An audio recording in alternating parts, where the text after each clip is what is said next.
Hello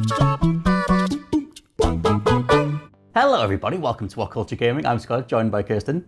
Hello. Kirsten, my friend, it seems like Microsoft are making some big moves in regards to planning for the Series X dropping at the end of the year. And they've been talking to The Verge about discontinuing the Xbox One X and the Xbox One S all digital edition, but they're going to be keeping going with the Xbox One S, just to keep on top of all the code names. The phrase that the interview code that they gave to The Verge said that as we ramp into the future with Xbox Series X, we're taking the natural step of stopping production on the Xbox One X and Xbox One S all digital edition. Xbox One S will continue to be manufactured and sold globally. The thing with this that stands out is that the Xbox One X is their sort of premium deluxe one that they put out a few years into the Xbox One's life cycle, the one that plays 4K Blu-rays and whatever, and the one that supports it was their whole world's most powerful console thing. So a lot of people that got on board with that. It's weird discontinuing that model because they've obviously sort of put a lot of stock into that and they've ramped it up and got people talking about it. And now with the push for Series X, they've said, look, all the games that are coming out on the Series X will work on older Xbox One systems.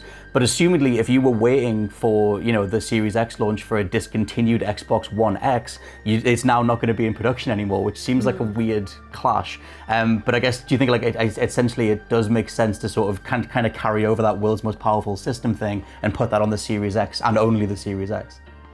Yeah, I mean, I think they release so many different versions. I think that it makes sense for them to just kind of try and dwindle it down to just one. It does make sense. It's just strange that they would, like you said, get rid of the ones that were seen as more like higher quality and the better versions. It is strange that they are taking those ones away, but I guess if that's what they want to do, it makes sense that they would just take them away to try and leave just like this singular one. I guess so then they can cater to that single console. But it just doesn't make sense why they would choose to keep the one that's seen as not as good. It just, I don't know. It's strange. I get it, but I also don't get it.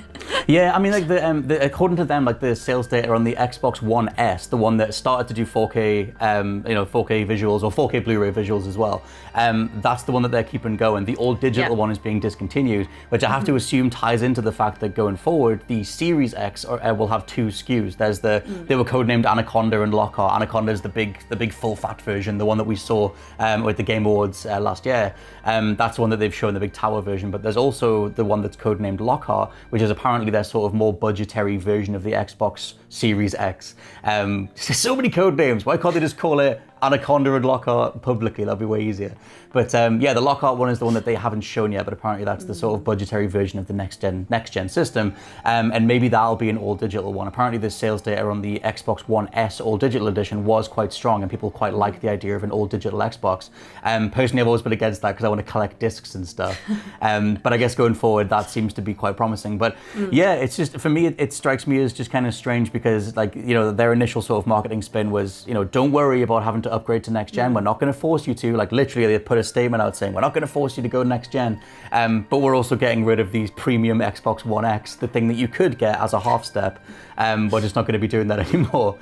So it seems like they're sort of embracing, look, we can, do all these sort of wider things that aren't based around exclusives and aren't based around initial market dominance, but we can kind of flesh ourselves out and be the sort of family-friendly option or the wider sort of option for gamers overall. Because Phil Spencer was out there saying that their main competition is Google and Amazon, which at the time felt like a weird thing to say when you're up against Nintendo and Sony, but I think he's just aiming for a wider audience overall. Do you think that'll actually work in the long term? Because me and Josh, when we did our news yesterday, said that it's weird not focusing on the stuff that feels like the most obvious, like the exclusive market.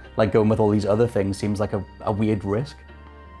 Yeah, I think it's because of, like I said, with Game Pass, having something where you do have a multitude of games each month, and I can see why when you think about that, why they would be more worried about the Android sort of side of it, because it's very similar, I guess.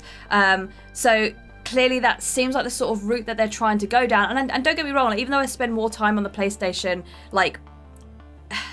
with one game, if you know what I mean. I'll really invest in one game at the PlayStation at the moment. I always, as soon as I find out that there's a new game on Game Pass, or every time that the month goes by, I'm like, oh, there's going to be a new selection of games. I always go back to the Xbox, because they do have, the Game Pass is brilliant. I think it's such a brilliant thing that they did, and being able to just, you know, pay monthly and have these full games that you get each month is just incredible, and that's something that I always tend to go back to.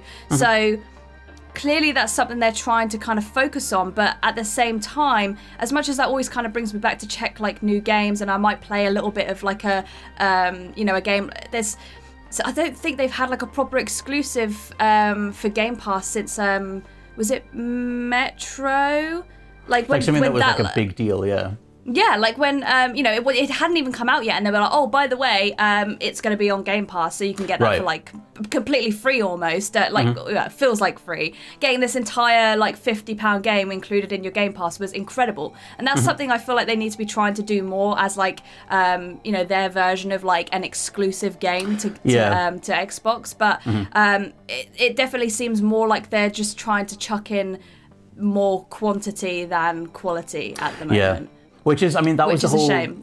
Yeah, that was like the whole slogan around, like, could they be the Netflix for games? Like the place that you just, they obviously want to be part of the, like the home, the family home, like the living room, and just kind of be like this sort of all access platform. Like you can have an Xbox app on your TV or whatever, and connect the controller to the TV and things like that.